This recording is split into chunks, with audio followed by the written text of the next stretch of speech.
Fatherhood. One day, many squids will bear witness to the birth of an infantile cephalopod constructed from their own DNA. And in that moment, there will be a shift in priorities. There will no longer be dank nooners, just dank diaper changes. And the only thing you'll be eating is spoonfuls of baby food. But find solace in knowing that while you may undergo a paternal metamorphosis, there will always be a place for motorcycles in your life. And luckily, there has been no better time to experience this rediscovery because sport touring bikes are all the rage and there are countless options to choose from. So that's what we're talking about today, the top 7 sport touring bikes for fast dads. Today's video is sponsored by Rockform. Let's get into it. Even though you're getting older and adopting the sport touring lifestyle, it doesn't mean you have to abandon your youth. That's why the first bike on the list today is the KTM 890 SMT. Ooh, what an interesting bike. The 890 SMT is KTM's supermoto inspired sport touring machine that strikes a balance between long distance comfort and supermoto hooliganism. Probably the only bike in the world that does so. It's the bike you get so you can tell your wife, oh no honey, it's a touring bike. You got nothing to worry about before you shred the local kart track and break your collarbone while of course getting it home in time for dinner. But hey,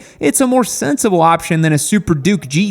The 890 SMT uses an 889cc parallel twin that's good for 105 ponies and 73 foot-pounds of torque, as it shares the same state of tune as the 890 Adventure, so a little down on power over the Duke 890. While suffering a slight sacrifice in peak horsepower, this tune results in a greater torque output below 7,500 RPMs. This bike uses WP Apex suspension that's unique to the SMT model as well, adjusting the geometry to be best suited for spirited sport riding. The front fork features compression and rebound damping adjustability. The rear shock is fully adjustable with preload, rebound, and compression adjustability as well. When it comes to creature comforts, you'll find that the KTM 890 SMT is not as equipped as some of its competition, but it's still relatively affordable with a base MSRP of just $13,949. But bear in mind, on a machine you will find the dreaded demo mode, which grants you access to premium features like cruise control and a quick shifter for just the first 1,500 kilometers. Once demo mode has expired, these features will cease to function unless you pay for the optional tech package. If you're partial to KTM's Austrian zest and you want the fully zooted sport touring experience, maybe you'll need to pony up 20 G's for the 1290 Super Duke GT or wait until 2025 when the 1390 GT is released. But otherwise, the 890 SMT brings a unique experience to the sport touring category if you can make do with less. I've mentioned my affinity for the BMW S1000 XR on the channel before, and forgive me, but I must mention it again. We're talking about bikes for fast dads today, and the S1000 XR is one of the spiciest dad bikes ever. Dads love BMW. We're not making any headline news with that statement, and there are some slower, maybe more comfortable touring alternatives like the K1600 or the R1300 GS, but by all means, neither can hold a candle to the S1000 XR when it comes to performance. The S1000 RR is already considered to be one of the easiest superbikes to ride, and the S1000 XR takes it up a notch with a retuned engine, comfortable ergonomics, and sport touring farkles. The 999cc 4-cylinder makes 170 horsepower and 84 foot-pounds of torque, and is capable of a top speed of up to 155 miles per hour.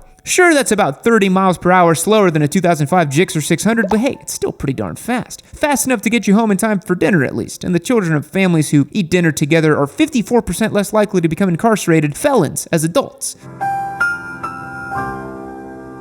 Anyway, the S1000 XR is not only fast, but it also has all the premium features you'd expect, like electronically adjustable suspension and electronic rider aids, and in typical BMW fashion, it can be optioned to the nines with additional equipment like Shift Assist Pro, luggage, heated grips, and all the M package goodies. In base trim, the S1000 XR is going to run you $17,495, and another fun fact for you, I know a real-life dad who owns one of these, Chris over at Eurocycles. Yeah, he's an S1000 XR owner. Rode it from Las Vegas to Austin for MotoGP. What a Chad. Kids are expensive. Maybe you're looking to sport tour on a budget. Well, Suzuki has got your back, bringing optimal value to the table if you can make do without the panache you find in some more premium offerings. The Suzuki GSX-1000 GT can do just about anything any other sport touring bike on this list can do without breaking the bank. You can think of it as a cheaper S1000 XR. But it ain't as spicy. This machine uses their tried and true 999cc inline 4 that makes 150 horsepower and 78 foot-pounds of torque. Yes, it's a K5 Gixxer engine.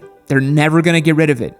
I mean, at this point, the R&D has been paid for like 15 years ago. It's crazy. This bike uses a twin spar aluminum frame and has a fully adjustable KYB suspension. You'll even find twin Brembo monoblock calipers in the front, really driving home the value proposition of this machine. Suzuki threw everything they could at this bike, including a TFT dash, electronic rider aids, cruise control, and a quick shifter. The GSX-1000 GT Plus trim comes ready to tour with hard luggage as well. On both bikes, you'll find comfortable ergonomics with a handlebar in favor of clip-ons, pretty mildly positioned foot pegs, and good wind protection. This machine might not provoke the attention that you would get from a more exotic bike, but it offers incredible bang for your buck and proven reliability and build quality. The Suzuki GSX-1000 GT has an MSRP of just $13,449. The Plus variant goes for just $14,199. Even if you don't have the budget, desire, or garage space for a full-blown touring bike, there are plenty of ways to outfit your existing motorcycle for elevated comforts. I did the very same sport touring makeover on my own desert sled. You figure out some sort of cruise control system, you get heated grips, luggage, and of course, you get a Rockform phone mounting system. Not everyone can afford a massive touring machine with a 10-inch TFT display and built-in navigation or CarPlay, but most people should invest in a system that not only protects their phone, but also allows for convenient on-screen navigation. Sure, your dad might be able to look at a map for 30 seconds and have the route memorized from Missoula all the way to Montreal, but for those of us with millennial brain, having access to an on-screen navigation is a game changer. My rugged Rockform case offers 360 degrees and is drop tested to military-grade standards, paired with a vibration damper on the handlebar mount, and my phone is protected inside and out. Whether you have an iPhone, an Android, or one of the 5 people in America with a Google Pixel, Rockform has you covered. So head over to rockform.com and use the code YN25 to get 25% off of your order. Again, that is YN25 for 25% off. Rockform is the best in the game, has been, will be, don't forget it. Thanks, Rockform. Now back to the video.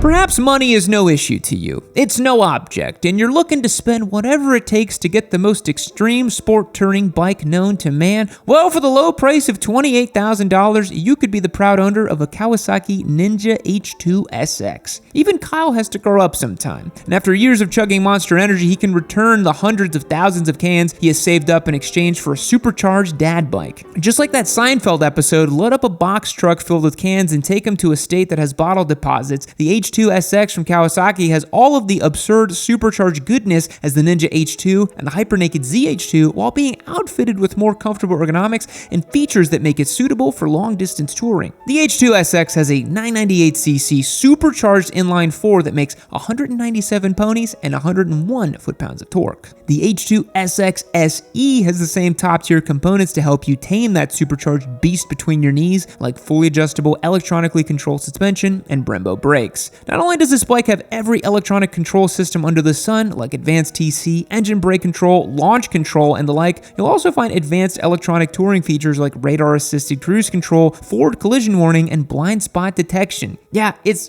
definitely overkill, but come on.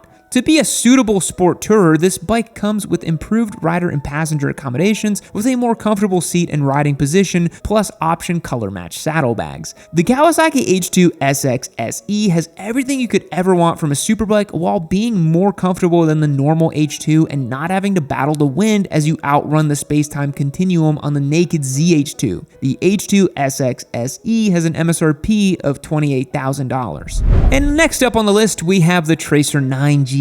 I did a full in-depth ride and review of this bike last month, so be sure to check it out if you want all the nitty-gritty details, but when it comes to sport touring bikes, the Tracer 9 GT is a very competitive package in the segment. As you'll see in my video, it didn't pull on my heartstrings in the way I anticipated it would, but that's not to say it's not a worthy consideration for the rest of you. The Tracer 9 GT uses the 3-cylinder engine that we know and love from the Yamaha MT-09, but is adorned in the latest and greatest touring comforts. The triple in the Tracer 9 GT makes power to the tune of 117 ponies and 69 foot-pounds of torque. Across the board, encompassing every motorcycle I've ridden, reviewed, or spoken about, this is the one engine torque spec that I've never managed to forget. This bike has comfortable ergonomics with adjustability in the foot pegs and handlebar. The Tracer 9 also has semi-active KYB suspension and a good amount of industry-leading tech, such as radar-linked unified braking and adaptive cruise control. Despite these touring features, the Tracer 9 GT is truly a sport bike at heart. Coming off a stoplight or leaned on the side of the tire, there's no way to think that this bike is anything but fast. So if you want a motorcycle that can tear it up while you commute to your office job or take a weekend trip to Home Depot or the next town over, Tracer 9 GT is going to fit that bill. This bike is an MSRP of $16,499, which is good value for money.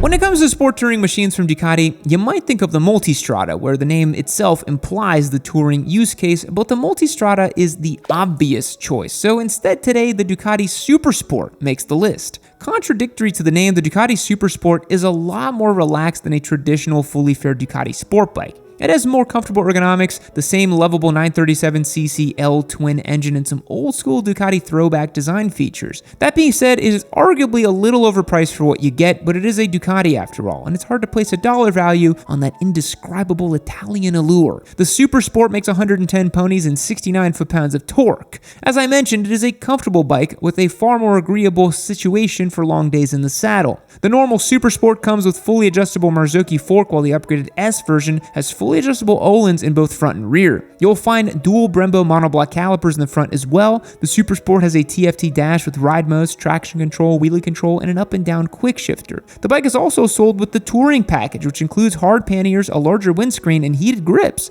Like I mentioned, the SuperSport isn't the most advanced or cunning sport touring machine, but it is a bike that exudes Ducati charm. It has a fun and usable L-twin engine, has agreeable ergos for long days in the saddle, and personally, I might go with this one over the Multistrada. The SuperSport and SuperSport S are going to cost you $15,495 and $17,995 respectively. The last motorcycle on the list today is the Moto Guzzi V100 Mandello. Your mind might not automatically go to Moto Guzzi when it comes to speed, but the Mandello features a newer, modern, liquid-cooled engine that makes power comparable to much of the competition. The 1042cc transverse V-twin makes 115 ponies and 77 foot-pounds of torque. The Mandello uses fully adjustable semi-active Öhlins suspension in both front and rear. I did a full ride and in-depth review of this machine at the end of last year as well, so if you want my full impressions, be sure and go and check that out. The V100 Mandello is a really beautiful machine that looks unlike any other bike on the market. It's one of the few bikes I actually took home and my wife said, wow, that looks really good, as opposed to all the other sport bikes I bring and she says, Jesus Christ, that thing's ugly. It has a retro charm that is really striking and unique, single-sided swing arm, it just looks really good, the gold wheels, it's a nice bike. But at the same time,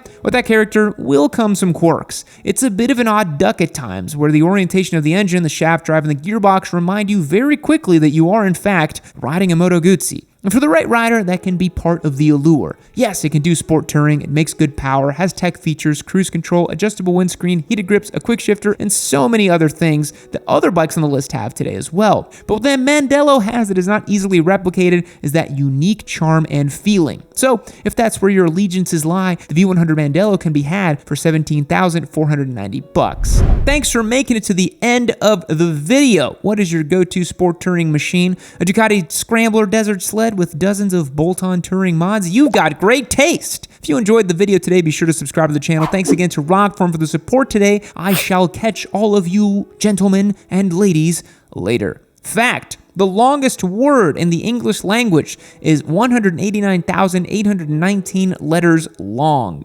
Goodbye. I'm like a bird, I want to fly away.